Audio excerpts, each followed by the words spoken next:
Today's podcast is brought to you by Visa, with the capacity to process over 65,000 transaction messages every second. Visa's been bringing innovations to the way we pay for over 60 years.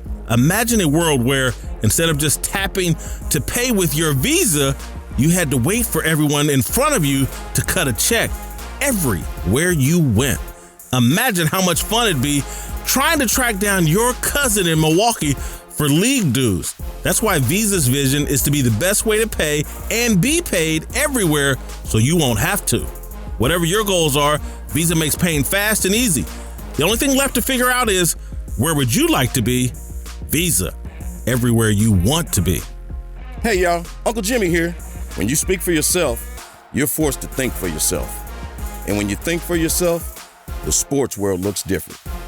In order to enjoy this podcast and this show, you need to have the courage to look at the world from alternative points of view and not be offended when you disagree. Speak for yourself isn't your Twitter, Facebook, or Instagram feed. SFY tells you what you need to hear and not what you want to hear. So, welcome aboard, buckle up, and enjoy the ride. We start today with the NFL. All right, yesterday, Houston Texans quarterback Deshaun Watson answered a more important question than whether he's on the same level as reigning MVP Patrick Mahomes. What's that? Watson versus Mahomes is the equivalent of arguing Batman versus Superman. They're both super friends with different powers and strengths. You can't go wrong with either one. No, yesterday's Texans-Chiefs clash was about something bigger than a duel between the third-year quarterback selected behind Mitchell Trubisky. What Watson proved in Houston's 31-24 victory at Arrowhead Stadium is that he is leading the best team in the AFC. Oh. And yes, I'm well aware Bill Belichick, Tom Brady, and the undefeated New England Patriots still reside in the American Football Conference. It's the job of this show to keep you ahead of the conversation. Yeah. Last year, after one game, Marcellus started the Patrick Mahomes MVP campaign. For the past month, I've been telling you Kansas City's offense isn't good enough to overcome its terrible defense. Now I'm telling you, Watson is quarterbacking the best team in the AFC. The Texans are 4-2. Their two losses are to the Saints and the Panthers, two of the best defensive teams in the NFC. Drew Brees and the Saints needed a 58-yard field goal to beat the Texans inside the Superdome in Week 1. The Saints are arguably the best team in the entire National Football League. Houston is the best team in the AFC. The Texans are potent on both sides of the ball.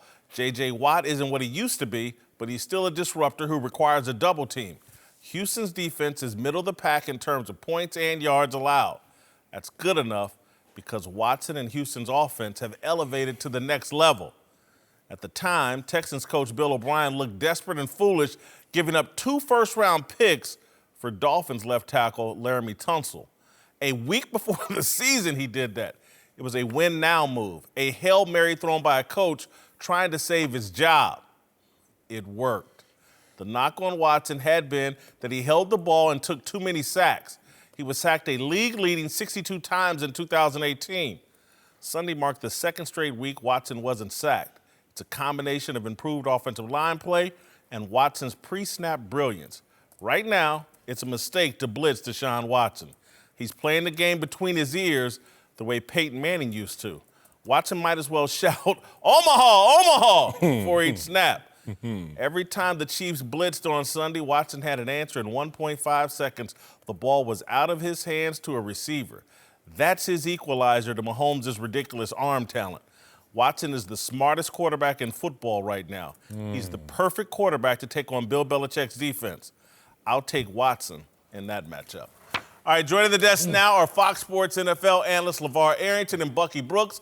Marcellus, I'll start with you. Am I crazy for thinking the Texans are the best team in the AFC? Yeah, you know you're crazy. I mean, it's just, I don't even know why we do this. Do we really get so bored with success that we just can't give people their props, keep the crown on the Patriots like it belongs? They ain't beat nobody. Ooh, woosah. They've won 3 of the last 5 Super Bowls and was in another one with the best coach and the best quarterback all time, with an all-time defense this year and haven't lost a game. They haven't beat anybody? You can't take them out of their position, their pole position, until you defeat that team. And there's no team that has shown up consistently to say that we're ready for a Bill Belichick-led team in the playoffs. I was just watching some old tape of the Buffalo Bills and their pursuit to 4 Super Bowls. And people remember Belichick was on the Giants squad, defensive coordinator. And I remember hearing Jim Kelly and Thurman Thomas talk about that K-gun offense that was unstoppable until they saw Belichick. And he came out with a 2-4 defense. And they were like, what the hell is that? Didn't know what to do with it. Belichick always has a wrinkle that others don't know what to do with it. Sean McVay found out the hard way last year, 3 points in the Super Bowl. So just remember, when you see Belichick when it counts, Sean McVay, and when you see Belichick when it counts, things are different. So no, until you beat them, you're not the best. Yeah, I agree. I got to keep the sentiments of Marcellus going. No, they have not done something of significant value to say that they are the best team in the AFC. Maybe it is. Let me stop you for one moment. Go. This is a prediction. Cool. I'm talking about what's going to happen at the end of the season as it progresses. I'm not talking about what they've proven beyond a shadow of a doubt, because they can't do it to the postseason. I'm with you. It's a prediction. I felt the same way about Mike Tyson right before he lost to Buster Douglas. I would have never, so I'll say to you, maybe it's possible, but as it stands right now, there would have been no way I would have picked Buster Douglas to beat Mike Tyson. Right now, to me, New England is still Mike Tyson. They don't have a Robin Givens, as I can see, so everything is straight for them right now in terms of operationally speaking. I really don't see any weak points in this New England team. I love his analogy, but I'm going to tell you where he's wrong. Uh-oh. I love you. Not. Thank you. Houston's not Buster Douglas. They're Evander Holyfield. Go ahead. I kind of like that. And I like that because I like the way the Houston Texans are trending. I'm not saying they're the better team now, but I think they will be the better team by the end of the season. When you look at what the Houston Texans have been able to do. Look, I gave Bill O'Brien a lot of heat for making these trades before the season. He gets Laramie Tunsil, short up the offensive line. He got 2 running backs, Carlos Hyde, Duke Johnson. Now they have balance in the backfield so they can run the ball. He also added Kenny Stills, who gives them a 3rd wide receiver. Yeah. So when you look at their offense, they can do everything. Then on the defense side of the ball, Romeo Crennel is still fiddling around with this defense, but look, they play man-to-man, which is going to be an albatross for the New England Patriots because their guys can't get away from sticky man coverage. I like how they're building it. The Houston Texans are going to be a problem. And the quarterback is the MVP of the league because he is playing lights out right now. I just think that's out of bounds, man. Man, come on. Go. Use your. I mean, just the crystal ball that you guys are looking at is hazy at best because you can't predict that they're going to continue to grow and the Patriots won't continue to grow. Patriots are known notoriously to be slow starters. This year, they're not. So you now can't forget that this team could still improve off of a great start, a perfect start.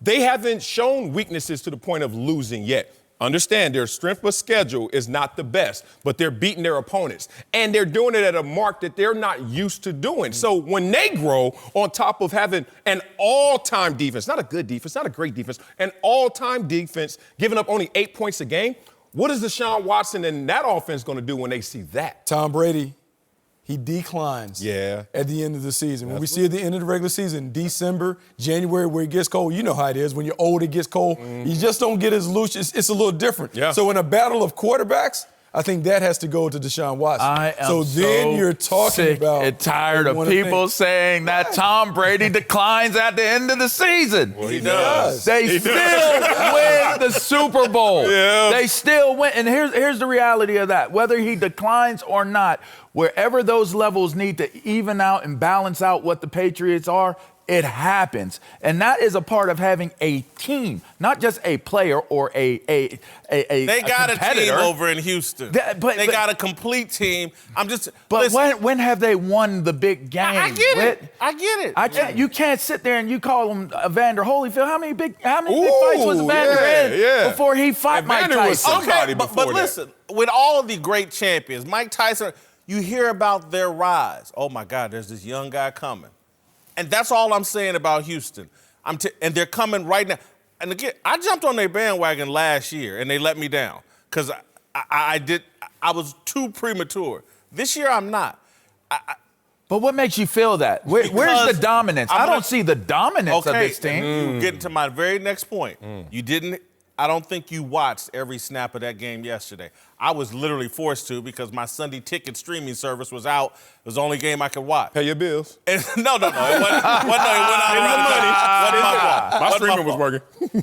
That should have been a blowout. Oh, Deshaun Watson dropped dimes on William Fuller. Three that should have been versatile touchdowns. That game was supposed to be a blowout. And if we had been sitting here and they had won by 17, going into Arrowhead Stadium with the Chiefs desperate, never having lost two in a row hadn't lost 2 in a row at Arrowhead in quite some time, I think the narrative would be different and you would appreciate just how impressive this kid was. They kept trying to blitz this kid, and every time the ball was out, on target, first down, move the chains, and I would say, hey, quit blitzing the dude. Just take, you're not going to get a rush on him, drop into coverage, and just hope and pray. But if you keep blitzing him, he's going to keep blitzing you. So Will Fuller's dropping passes in a meaningful game in October. What do you think he's going to do in January? Thank you. Like, how much confidence? I'm not saying he's going to do it, but I'm saying this. Come on, talk about it. Here's what I want to see. This is the heavyweight fight that I want to see. Bill Belichick versus Bill O'Brien in Foxborough in January. Who's going to win that? Who's going to win that one? Come on, man. All right, we already know who's going to win that one. So let's talk about No, we don't. Yes, we do. This kid is different, man. There's a reason why Dabo Swinney called him Michael Jordan. This dude is different. Hey, I love you guys, but this is a team game. And the reason why the Patriots have the most success is simply this. Coaches used to always tell us this. More games in the NFL are lost than won. Come on, True. Come on. We are not going to beat ourselves. You can say Tom Brady's declining. You can sit there and say, well, you can't get off sticky man coverage. Come on. We ain't going to lose this game. We ain't going to have Will Fuller's doing that. So if you can't beat us, we certainly not going to beat ourselves. And that's where I think they can, because J.J. Watt, again, not the same as Defensive Player of the Year, but still requires a double team, still a disruptive force. They can play enough defense, and this kid with these receivers, they got nice tight ends, great play calling. I thought yesterday he can beat you with his legs. He doesn't try to force you with his legs. This kid's different between the ears. It's different. Man. We've seen this because I remember, it's funny because, look, I know college is different than the pros, but we heard the same thing. Oh, they can't beat Alabama. They're the big machine. They're the big monster. Yeah. Until he slayed the monster. Yeah, he did. Somebody has to get slayed. At some point, someone's going to have to slay the Patriots. I'm saying the Houston Texans are going to slay the Giants. It's not going to be the Houston Texans. And I like the arguments that you guys are giving. But when you look at this New England Patriots team, we're talking about the Chiefs' defense. What about New England's defense? They are boasting one of the best defense. It's better than great. It looks elite. It is elite. I just can't look at this New England Patriots against team. Teams who can't and you compete. have New England Patriot disciples. Like, okay, Bill O'Brien was at his best when he was with the Patriots. Romeo Crennel had a great run with the Patriots. They go and they take over this team. I look at them as an extension of that coaching tree and that mentality and that thought process in Houston. But it's still a matter of coming against a team that has proven over and over again, time and time again, and even for now, that they are capable of getting up for those big games. And if the Texans turn out to be a big game, you would be crazy to think that the New England Patriots cannot raise their game and their level to be able to beat the Texans in one game. Last time we saw the Texans in a big game. Last year, playoffs, at home, coach, 21-7. Deshaun Watson, who's different between the ears, who is special. 69 passer rating, 7 points. Come on, y'all. Let's be real about this. It's a big leap. And, you were on the bandwagon last year, prematurely. And because this is so fluid, y'all, this is October 14th, and we're talking about the Texans. Come on now. You know, a few weeks ago, we were talking about the Cowboys. Oh, yeah. The Rams. Oh, yeah. Who else was up? Eric Goff, Dak Prescott. We dissing the 49ers. We sleeping on them. We crowning the Chiefs. Like, this is so fluid. So I think you premature on another bandwagon. And, keep riding until the wheels fall off. I rode it last year. I'm riding it again because I'm right about this dude. Michael Jordan took his lumps coming up as well. Bad boy. Sure that. And that's part of the process. Dabo Swinney is not wrong about this kid. No, he's not. And look, I love Patrick Mahomes, and I think Patrick Mahomes is slightly better than him. But between the years, right now, no one is better than this kid, Deshaun Watson, and that's what you need against Bill Belichick. I think he'll be ready for that moment, and I think in early December, I think they actually play each other, and we'll get a little preview of this. But I think the Houston Texans are the best team in football, in the AFC. Saints are the best team in football.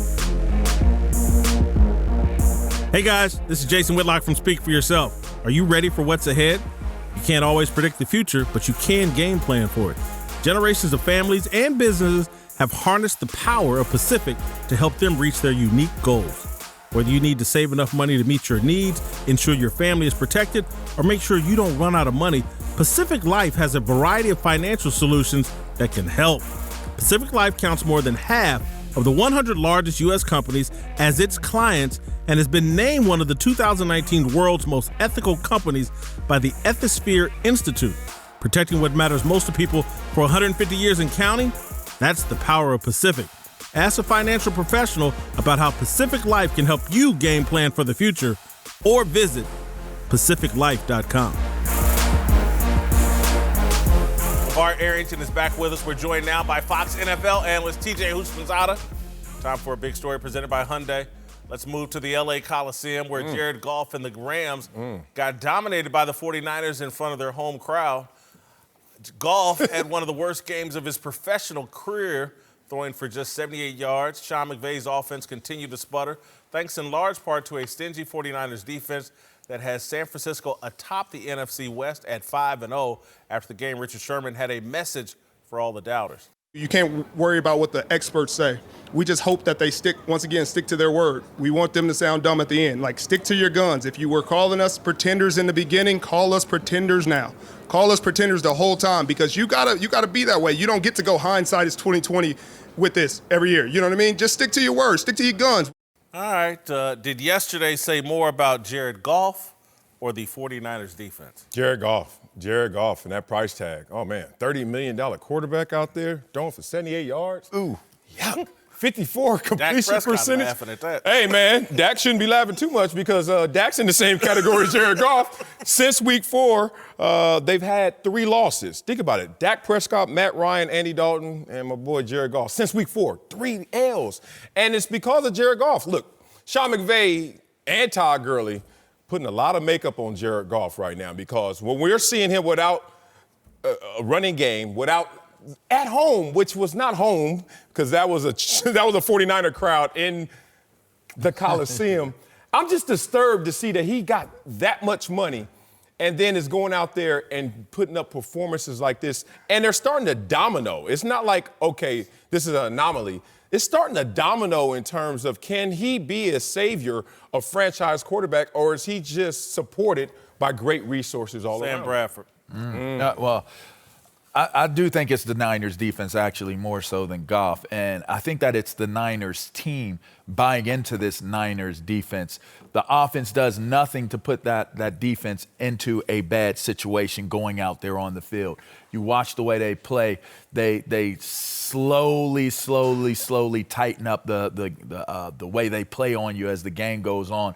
Bosa is always that constant presence coming off of the edge. I mean, he's playing on a high enough level to be in MVP conversation with the way he's having an impacting game. I like the way Bosa is playing, and he's showing up to big games with the way that he's playing. I look at the defense and the way they play together, the offense looking at the defense as their staple, and it's more so the defense. Get him, TJ. Yeah, I'm gonna get a credit to the 49ers defense. And when you look at the Rams, Jared Goff is part of the problem, but you don't throw for 500 yards one week and throw for 78 yards the next week, and it's just all your fault.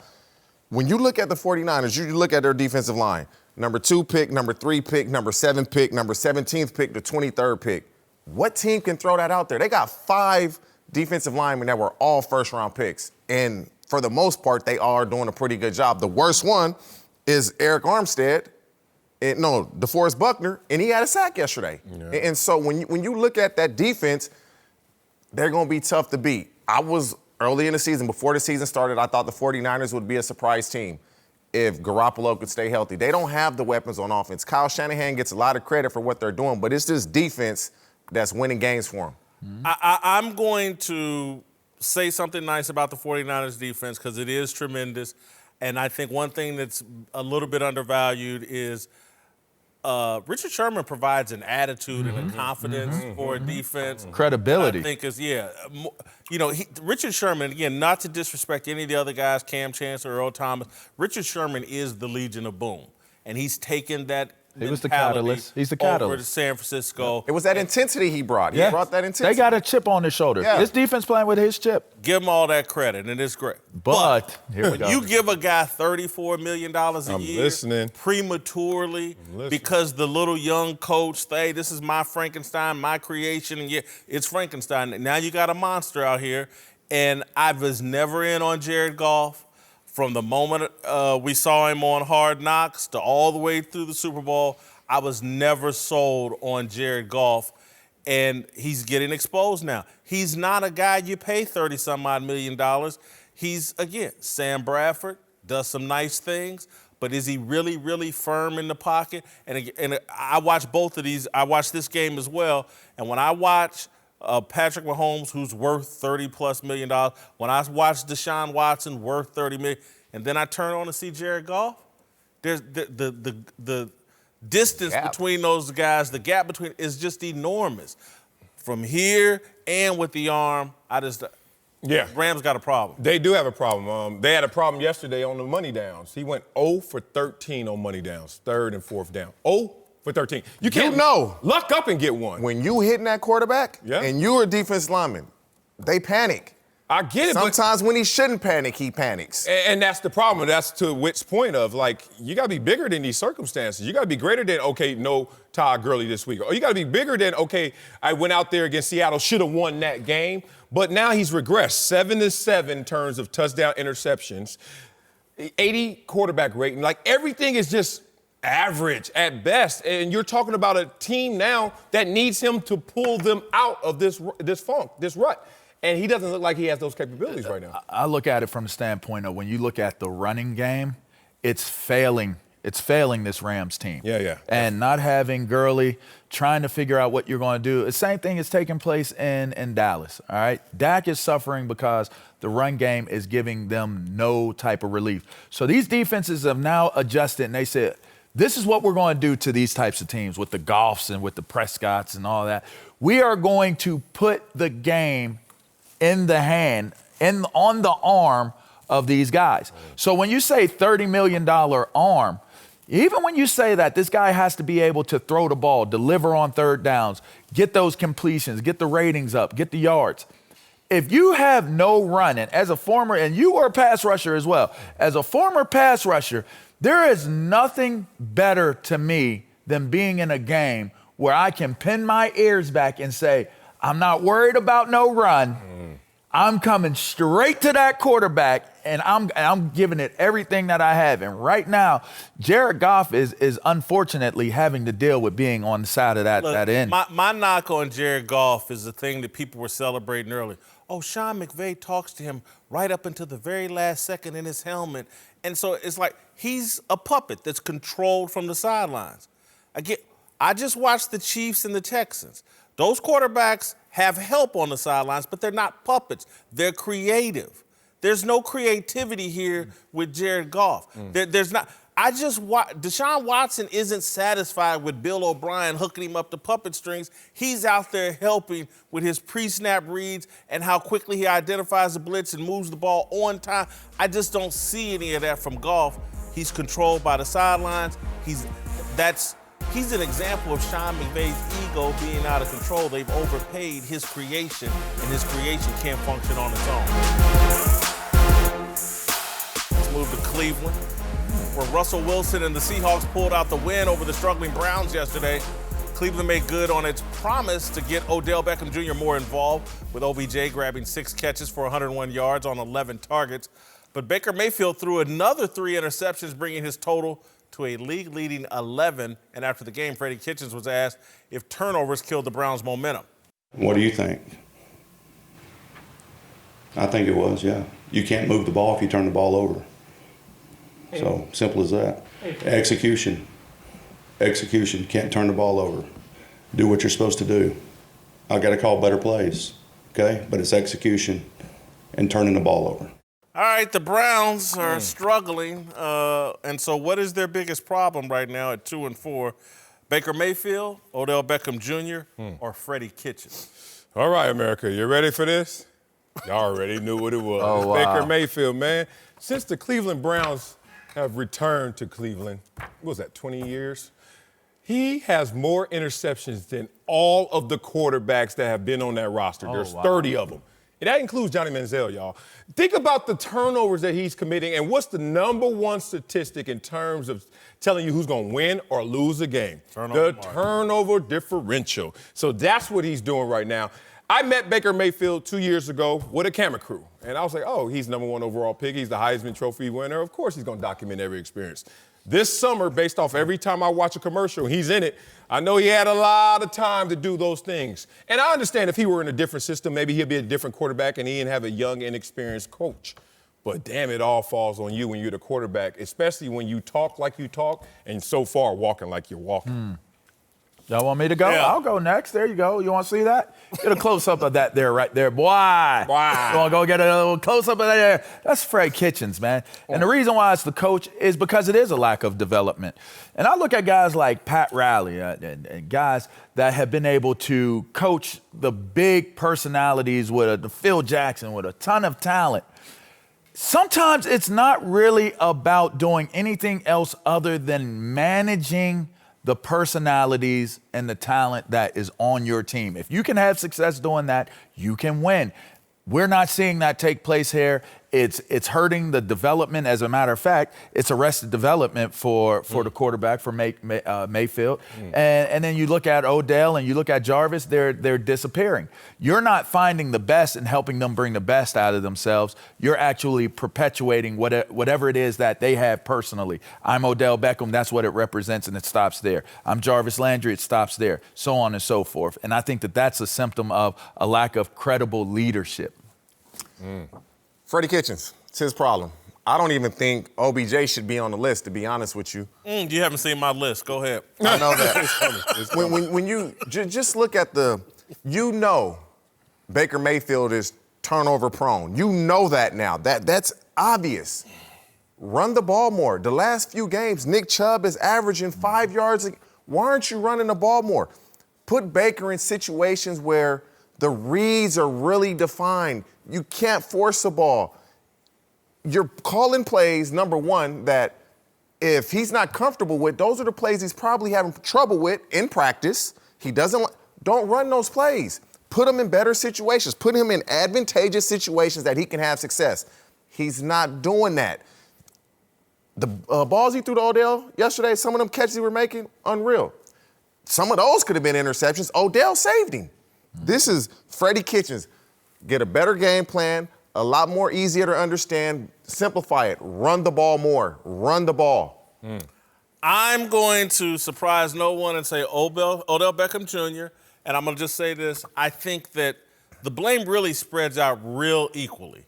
33% on Baker Mayfield, 33% on Freddie Kitchens, 33. I'd probably go 70-20-10. But again, when you go 33 times 3, that's 99. That leaves 1% more. Odell Beckham Jr., 34% of the blame. He's new to the Cleveland situation.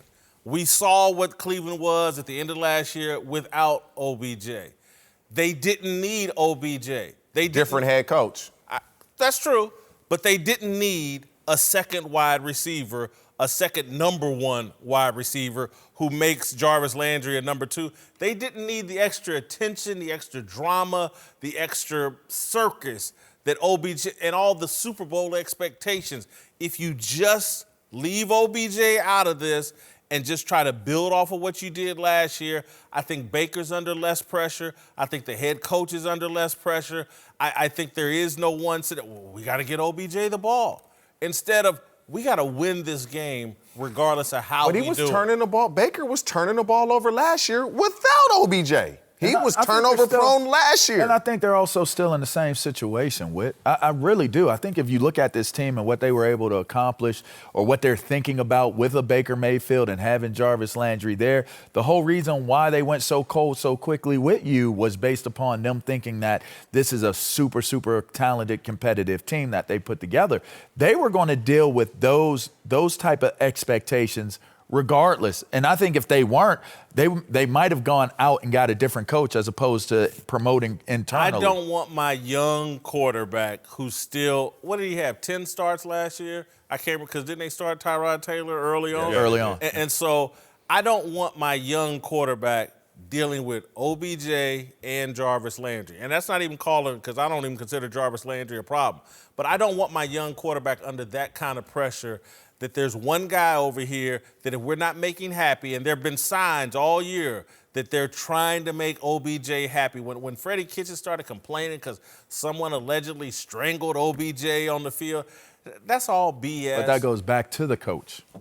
No, it doesn't go. One, this team hasn't won a game at home. And if you talk about not coming out prepared, you could try and put that on Freddie Kitchens. But they are running the ball. Nick Chubb is top 5 in rushing this year. What he has, he's 600 yards after 6 games. He's on pace for 1,600 yards. Like, okay, you're giving him the rock. Maybe you could give it to him more. He needs to be a 2,000-yard rusher to take the pressure off of Baker Mayfield. But all this is just to take the pressure off of Baker Mayfield. And I thought Baker Mayfield not arrived, but certainly was more developed than what we're seeing in terms of turnovers. More turnovers since his first start last year than Jameis Winston.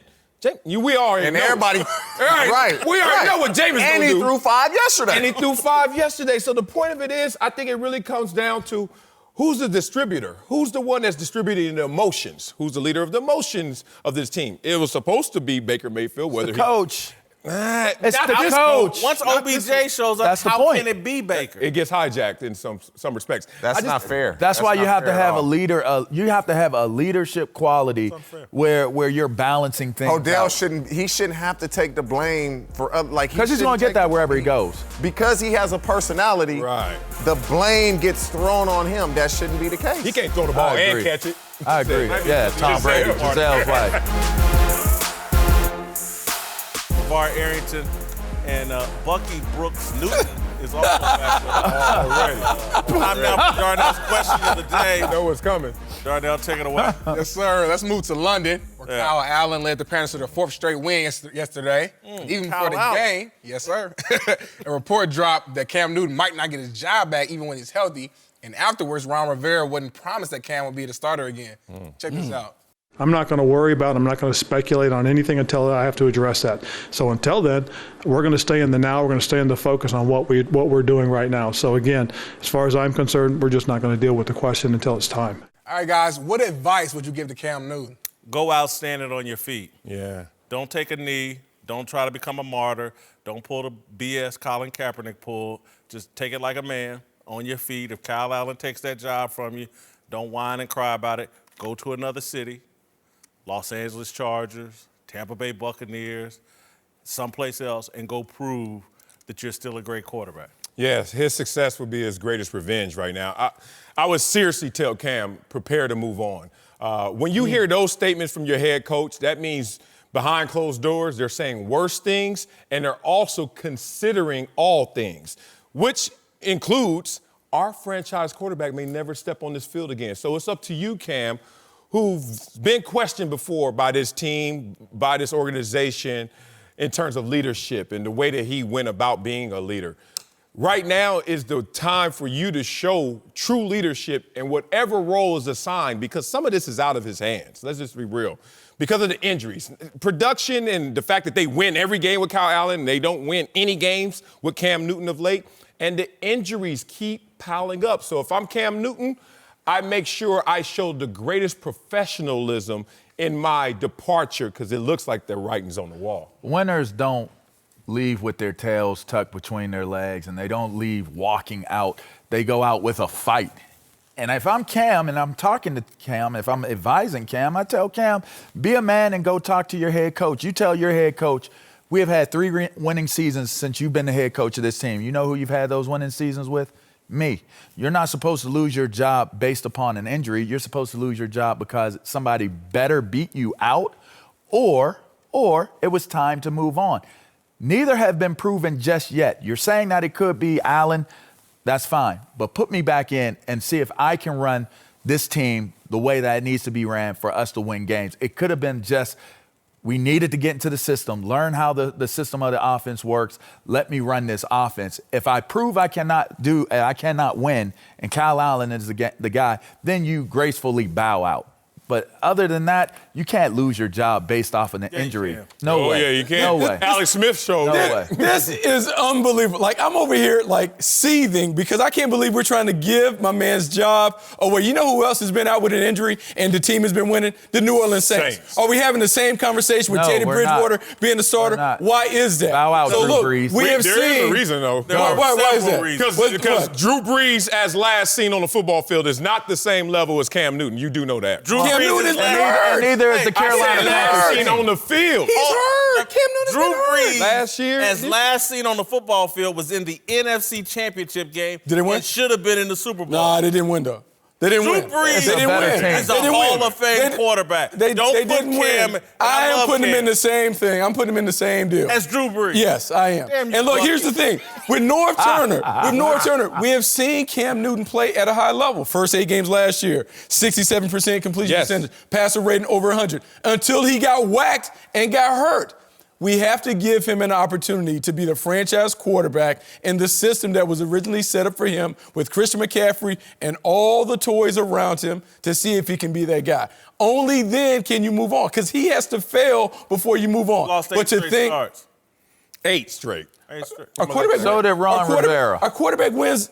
So did Is that a Ron. stat? Yeah, I know. Is That's that why Ron? That's why Ron Rivera won't commit to Cam. Yeah. No. Because It's the a Ron win-loss Rivera rate. Cam Newton combination lost 8 straight. Rivera Kyle Allen has but won that, 5 but straight. that same combination, that Ron Rivera, hey Cam, I need you. I Gave need him you a his couple only years ago. winning season. Got his extension, got him to the Super Bowl, and all those other things. I think if you're Ron Rivera and Cam Newton has been the franchise quarterback, he deserves the opportunity to have his job back to see if he underperforms in it. You don't give the job. We saw Eli Manning, who was terrible, god-awful, get an opportunity to do it. You're And you know not, what's but funny? you're not winning a Super Bowl with Kyle Allen.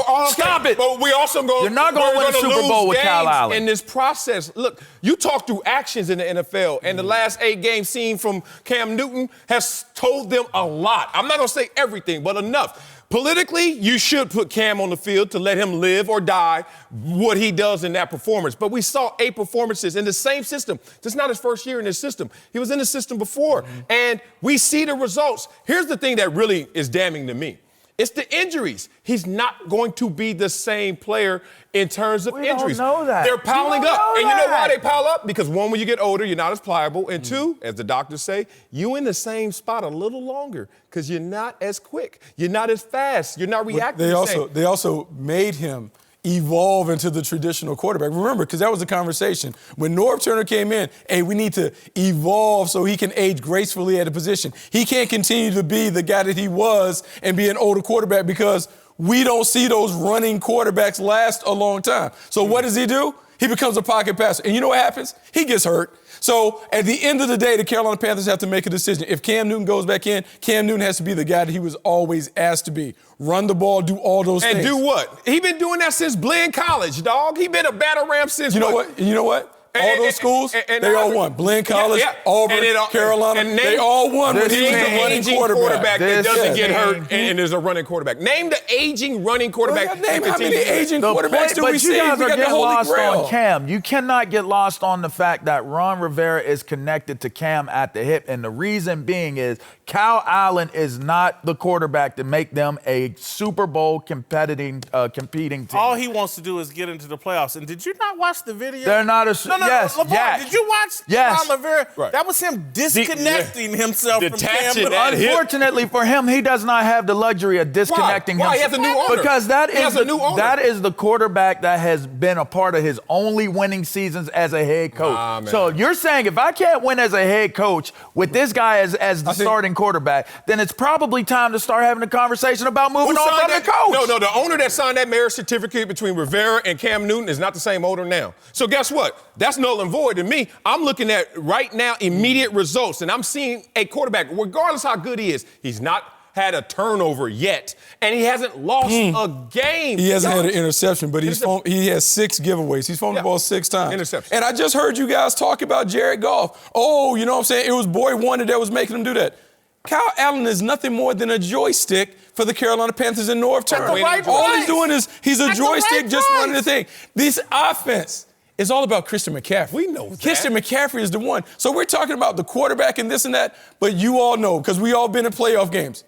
If we put Kyle Allen out there in the playoffs, the Carolina Panthers are going home. Forget about it. Like, that's what it is. And at the end of the day, we're trying to win the Super Bowl, right? I think that's what we're trying to do, right? At the end of the day, you're trying to make the playoffs. First. Get into the Bar is tournament. so low. It doesn't matter how you Bar get is so there. low. That's not You're low. trying to win your Bar is division so low. first. Were they in the go to playoffs last year? And be real. Be real about this, Bucky. Be real about this. Until he got smacked in Pittsburgh. Does They were Cam 6-2. allow this team to play greater than the sum of its parts? Because Kyle Allen does, and we don't give that a tangible measurement. Like, you allow everyone else to blossom around you. Man, The defense, listen to these leaders Lamar, talking you know what happens? This is why guys like Ryan Fitzpatrick and Matt Moore and those guys are able to stay in the league for a while, because they flash for a minute and we're ready to say they're a these starter? guys. You think they're a starter? Look, there's a difference. saying There's a that. difference when we're on the practice field. I'm saying the price Hey, you Bucky, gonna I give agree Cam. with you. Let's move to the Cowboys, who were stunned yesterday, falling to the lowly Jets 24-22 as Dak Prescott's two-point conversion pass fell at Jason Witten's feet. After a hot start, Dallas has now lost 3 straight, prompting a lot of questions about Jason Garrett, though Jerry Jones said the losing streak isn't all on the coach, and ESPN's Ed Werder reported that Garrett's job is absolutely not in jeopardy. Question here, is Jerry Jones being too loyal to Jason Garrett? Oh, not at all. Do not forget. I know Jason Garrett doesn't forget how he got this job. Jerry ain't scared to pull the trigger, as he did with Wade Phillips midseason, to giving Jason Garrett this opportunity. So he knows how he came in, could be the way he goes out. So what I'm seeing from here, Jerry Jones is just being loyal to the circumstances. They're still leading the division. They still can make the playoffs, duh. And he's looking at his team saying, I got to let this bake. 3-game losing streak, obviously no one wants to raise their hand for that. But look at the NFC beyond their division, which they can win because they're leading it. 49ers, Saints, Rams, Packers, Eagles, Vikings, Panthers. Anybody scaring y'all? Anybody? No. So therefore, why should I bail on my team? Why should I bail on my team right now? Leading the division and NFC that scares no one.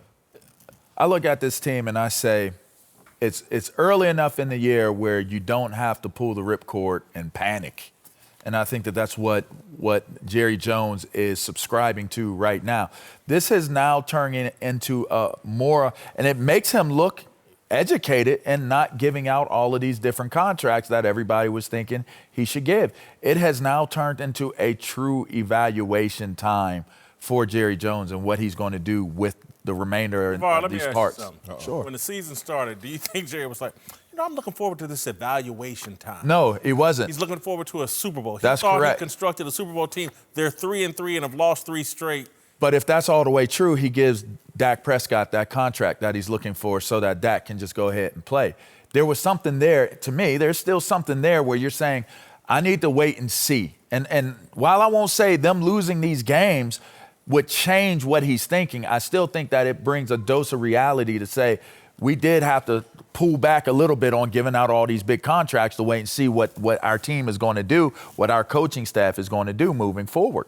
The best teams have consistency and stability. I think the Dallas Cowboys are trying to change how they've operated and done business in the past. They're trying to make sure that Jason Garrett gets every opportunity to maximize the talent on this team under his watch. Look, that's longer than most every marriages. opportunity to do it. And so what you want to do is you want to see how this season plays out. So no, you don't hit the panic button. You let it play out. It's a marathon, not a sprint. Teams evolve and get better. You're still trying to remember the way the preseason is constructed, you're still trying to figure out your team. You didn't have Zeke during the preseason. You got a newbie as an offensive coordinator in Kellen Moore. Let all of these things play out before you make a decision. And let's be real about it, Whitlock. Last year they were worse, and they ended up 10-6, and they were in the playoffs. And look, if they had a greater performance by Ezekiel Elliott, they may have advanced in the same playoffs. So look, you were 3-5 last year and finished 10-6. You're 3-3 right now. Who's panicking? I'm not saying panic, but I think he's being too loyal to Jason Garrett. He's the longest tenured coach. I think he's number 6 on that list. The 5 guys ahead of him have all won a Super Bowl. Been to one. That's the only way you keep a job. Yeah, and so I hear you. Not Jason Garrett. So I think he's being a bit too loyal to Jason Garrett. I'm not saying fire him today, But you know, Jerry made some statement, you know, anybody that bets on me firing him in season gonna lose that bet. Well, why does he deserve that kind of security? I mean, my God, 9 years? You've provided him what you believe, and a lot of people believe was a roster that's Super Bowl worthy. And again, I go back to, you know, they showed that M-bump of us talking about the Saints game. I go back and look at what Sean Payton, what real coaches are doing with their teams, that they lose Drew Brees, and this guy's figured out a way to win every damn game, it feels like. Sean Payton also had 500 seasons where they were 7-9, 8-8, 8-8, and the New Orleans Saints. Yeah, that's a bad season for him. They went that's a regular diet three for straight. Jason Garrett. I just believe if you're going to do this and you're going to play it out, you have to let Jason Garrett either coach his way out of this. You can't begin to say, hey, we're going to get rid of him. You have to just let and see. Look, if you get to the end of the season and it doesn't play out, then you make that decision. But I think right now, the best thing that Jerry Jones can do is throw his support behind Jason Garrett, let Jason Garrett coach to his fullest, let Jason Garrett get Kellen Moore and those coordinators on the right page, and see how this plays out. The Dallas Cowboys certainly have a roster that is worthy of being a contender in the NFC. Right. If they underachieve, then you pull the plug. But I think you have to let it play out. You got to understand that there's like a tale of two stories in terms of Jason Garrett being the coach and his tenure there. First, you get Tony Romo, who was a great quarterback, franchise quarterback, but then the injuries started to pile up. Then you just get out of nowhere a fourth rounder that becomes your franchise quarterback, and now in his fourth year of development, he's certainly grabbing at being a franchise quarterback in terms of production, if not already justified that. And then you have some issues at the running game and the running position because of Ezekiel Elliott, who's not been the same this year, for whatever you want to say. They missed their 2 tackles yesterday. And missing your 2 tackles and your injuries, Amari Cooper goes out the game. Like, there's a lot of issues. Say it again? The Jets. Yeah, that's bad. I'm going to stop talking. I'm done with mine. I get it. Hold on. Let's transition into a more fruitful conversation, perhaps. Dak Prescott. They never gave this guy the big contract that we thought was going to come this offseason or early this season. Dak Prescott's fallen off a cliff. He's lost 3 straight games as well as the Cowboys. Didn't throw a touchdown yesterday. Just lost to the Jets. What should the Cowboys do with Dak Prescott as it relates to his contract the rest of this year? Yeah, you have to put it on ice in terms of the conversation. It's on ice. We're tired of this roller coaster ride. First 3 weeks, we thought we had to pay you $40 million. Now we think we got to pay you $400. Like, it's just, where do you go with Dak Prescott? You let that go. But it's interesting. They always had in their back pocket the franchise tag. And it's not getting mentioned enough. And I think we're going to lead ourselves to that conversation of, hey, Dak, go out there and do whatever you're going to do, whatever this team's going to do. We support you, and you're not going anywhere. Because the franchise tag I think, is going to be exercised, at least in conversation, at the end of this season. The wheels could possibly fall off on this wagon. I think you have to wait. You have to wait and see what's going to take place, because you don't know what the carnage and the aftermath of if an epic collapse were to take place with this team. That's what exists right now. That's glass half empty. If you're looking at it glass half full, then you say, we're going to take the rest of the season and evaluate how he bounces back, how he competes. You're going to evaluate. Yeah, that's what it's all about.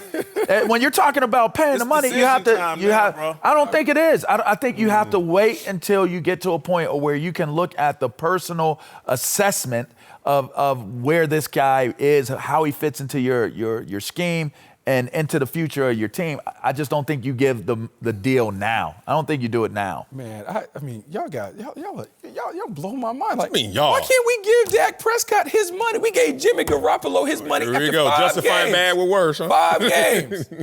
We got Jared Goff making. Jimmy Garoppolo's 5-0. Well, Dak is not. You know what? Why don't we just give Kyle Allen $30 million too? Then? That's it. If we just gonna give it away, Is that why don't we just give it away? He never loses a game. Is that it? Just gonna give Is that all you doing? give it away. I'm just saying. So look, Dak Prescott has played enough. They've seen what this has looked like. That's right. I don't want to have to bring up those names in the past, because I think you played with some of those guys, Quincy Carter and Chad Hutchinson and Drew Henson. It's hard to find a quarterback. It doesn't. It's hard to find a quarterback. Those are guys that started for the Cowboys. That's Jerry true. Jones had to live through that. Yeah. That's why he's ready to give Dak Prescott his money. How much now, do you give him, Bucky? At what number? we got to give him Carson Wentz money. I say that. At least. Yeah, but he doesn't want that. At least. He's not going to sign that deal right now. Oh, that's where we're starting the negotiation. I know, and that's why he's not signing it. That's where we start. getting? 32. Bucky, you can't give this man $32 million. We have to. No, you can't. We have to because when you look at Carson Wentz and Dak Prescott and Jared Goff, there's no difference between any of those guys. There's no distinguishable differences in performance and production from him and any of those guys. Let me you have to start it there. Jared Goff's terrible ass has been to a Super Bowl for one, but we'll put that on the side. Lord. Look, there were people that saying, oh my God, Jerry and them lost so much money by waiting. Oh, they waited and now the market's gone here or there. And now it's like, no. They were very smart for waiting because we're seeing what Dak truly is.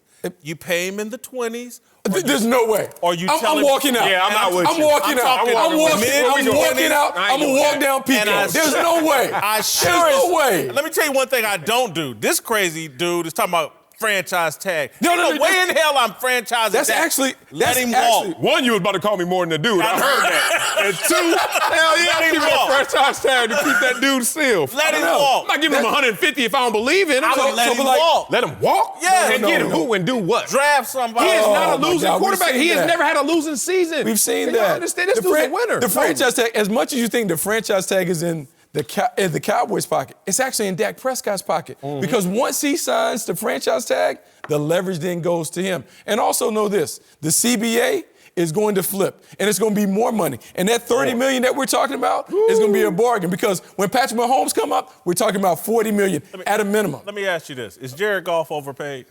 Oh, he is, for sure. Why But he's already paid because he's already paid. Why overpaid Dak? He's Why already paid, repeat though. the same mistake gotta- the Rams you gotta- made? you gotta Because look Jared at the Goff cliff doesn't notes. wear a star. Look He doesn't at- have a star on his helmet. That has nothing to do with it. But that's where the negotiation has to start. Look at the It has cliff to. notes of what Jerry Jones is trying to build. The segment started off, is he too loyal to Jason Garrett? He is desperately trying to keep this group together to try to win a Super Bowl. That's where it lies. Right. The truth lies. And so they're going to pay Dak. What he may They're gonna have pay to him. do is say, I got the wrong head coach, and there's only so much money I can pay this quarterback. And right now, it's in the 20s. Oh, there's no way. You know what's There's no crazy way. about It this? won't be. What's There's getting no lost way. is that Dak Prescott is a better passer this year than he's ever been in his career. Yes. What's getting lost is his completion percentage is the highest it's ever been. What's getting lost is he's not having the same support, whether by injury or by production, that he's used to having offensively, but he's taking all the blame. That Jet defense was ahead He's not of taking all the Dallas. blame. He's taking bullet. He played Dallas's defense has That been a Jet- disappointment. Yeah, I'll give you that. Jason Garrett should be fired. He ain't taking all the blame. Right now, we're just in a contract negotiation. And look, when it was going well, I was, hey, pay him. Now that the truth has come out, Why are we saying that this is the because truth, though? the How is this schedule's the truth? toughened up, and now we get to see, and I'm just sorry. Three in The a man's row. got- His guy limped off the field. Amari Cooper limped off. Both offensive tackles are out. Thank you. I mean, I'm just You know, saying. Deshaun Watson lost his right tackle yesterday Okay. in the game. Deshaun Watson. Yeah, he did. And he went to Arrowhead and won. Deshaun Watson was also drafted in the first round, right? Ooh. Again, So we're you're saying asking to pay him elite we quarterback came in, money, though. But Yeah, man, thinking we came in thinking that Deshaun Watson was a Yeah, dude. I know, we but you wanna discovered pay and Dak found like he's Dak Deshaun. Prescott. No, I want to pay him like the market bears that he deserves to be paid. If Derek Carr and Matthew Stafford and Jimmy Garoppolo and Kirk Cousins are all getting 28, I for sure am not taking a haircut for those guys. Absolutely not. Dak Prescott needs to be paid in the mid-30s. TJ Houshmandzadeh and Bucky Brooks are back. Let's move to Cleveland, where Russell Wilson has the Seahawks off to a 5-1 start after another stellar performance and a comeback win over the Cleveland Browns. But Wilson isn't the only quarterback carrying his team to a great start this year.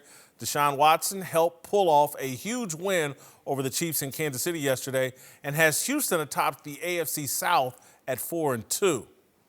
Both of these guys are putting themselves in the early MVP running with pretty comparable numbers through the first 6 weeks, though Wilson is just edging out Watson in most major categories.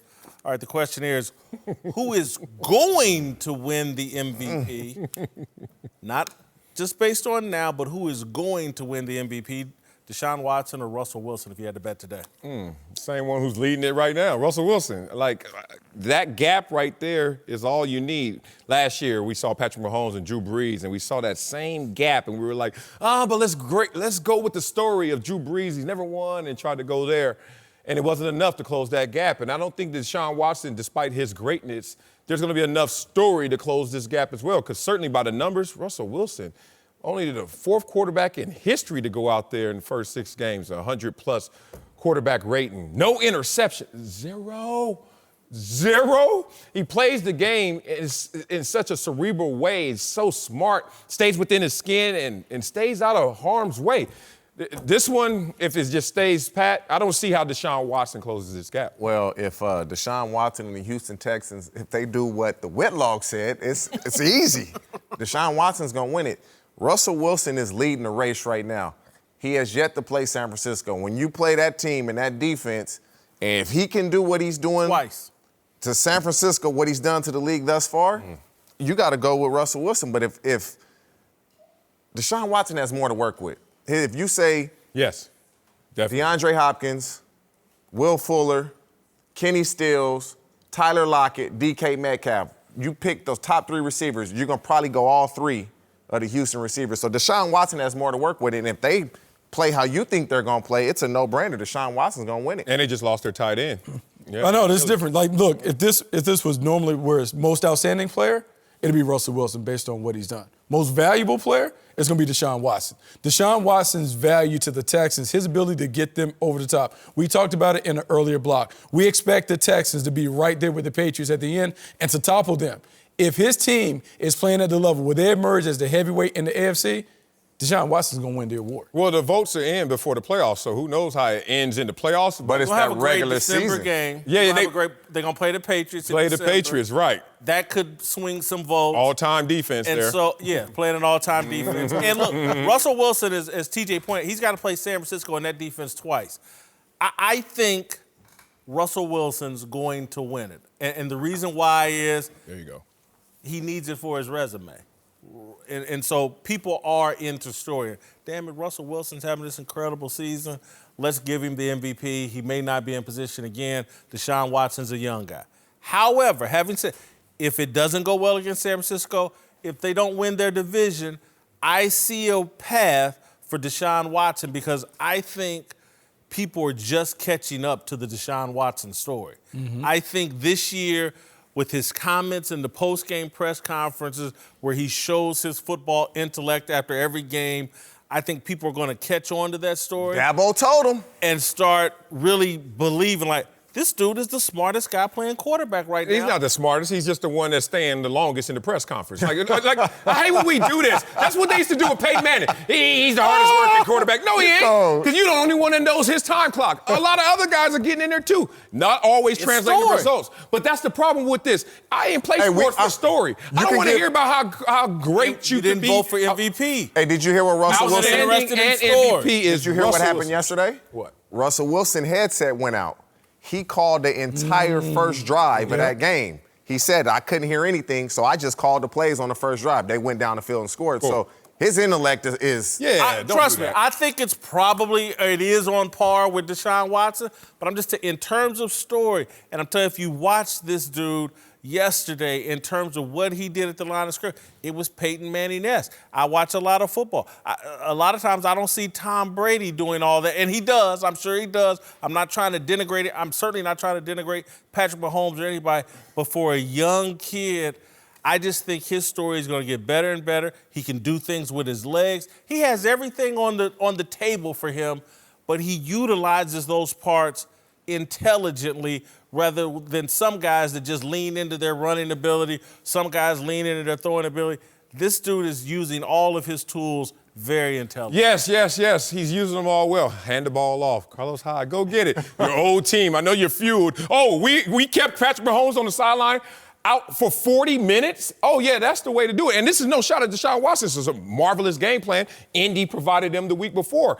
But let's not act like that game wasn't right there in the balance at the end, and Patrick Mahomes could have easily won that game. We have a different conversation. They were playing in Kansas City, and Will Fuller was point shaving. He was doing a little bit of that. Damn near. But don't do this to Russell Wilson. Russell Wilson has a greater story beyond being the highest paid and being a great quarterback. It's the story of the Legion of Boom and them leaving him and Great him story. being pumped up to say, I could do this all by myself on this island. Y'all didn't think I could. I'm more than capable. I mean, I like it, but I still think Deshaun Watson is the guy. I think when you talk about the story, remember, look, Mitchell Trubisky was drafted ahead of Deshaun Watson and Pat Mahomes, which is ridiculous when you go back and think about it. And then Pat Mahomes strikes like wildfire, MVP. We got a chance to see both those guys on the field, and you could compare them to the Super Friends, one being Batman, one being Superman. I think the appreciation for Deshaun Watson's skills, his overall game, and now when you throw in the intellect, I think that could be enough to push him over the top if he gets that big win in December over the Patriots. Will y'all stop? Russell Wilson has. I don't understand why Patrick Mahomes' name's not even in this. So we already got bored with that, huh? You know, the MVP. Right now, the 1 and 2 gotta be these two He's guys. struggling. Two losses in a row. Yeah, the team has lost, but at the same, He's in a discussion. He's just behind those two. Yeah. I wouldn't go there. He's Well, all lost. right. Right now we starting a team. Who you taking?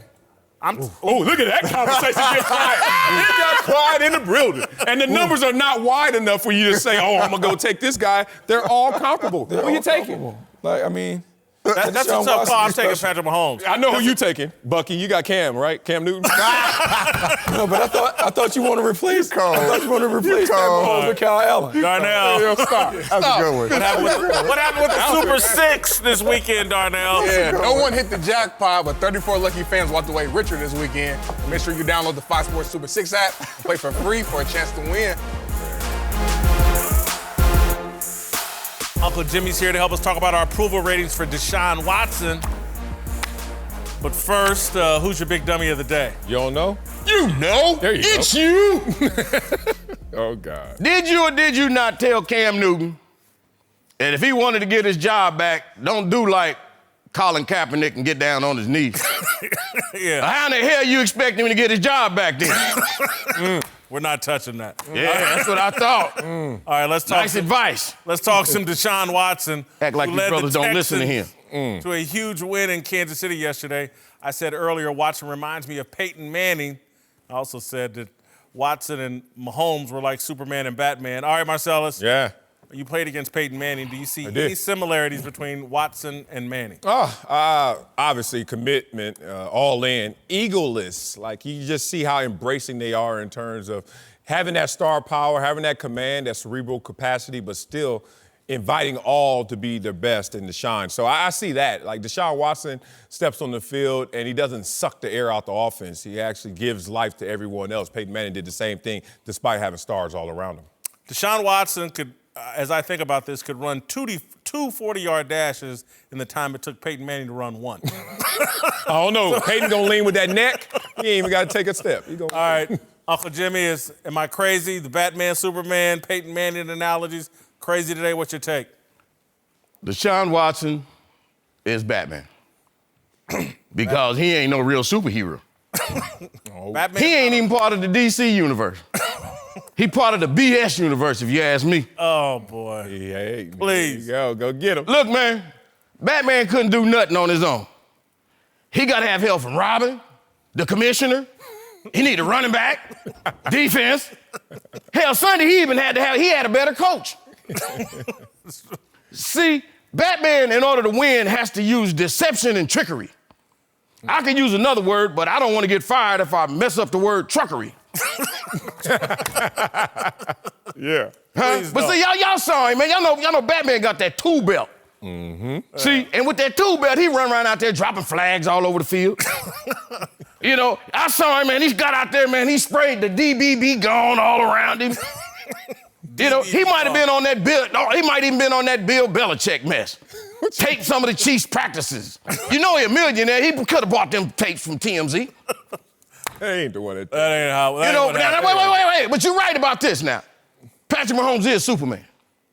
Yeah. He's a mild-mannered mulatto through the week. But come Sunday, he becomes the greatest superhero in the game. Hey, he can leap Andy Reid's belly in a single bound. The problem with Patrick Mahomes is the kryptonite. And the kryptonite's on his team. And it's called the Kansas City Chiefs defense.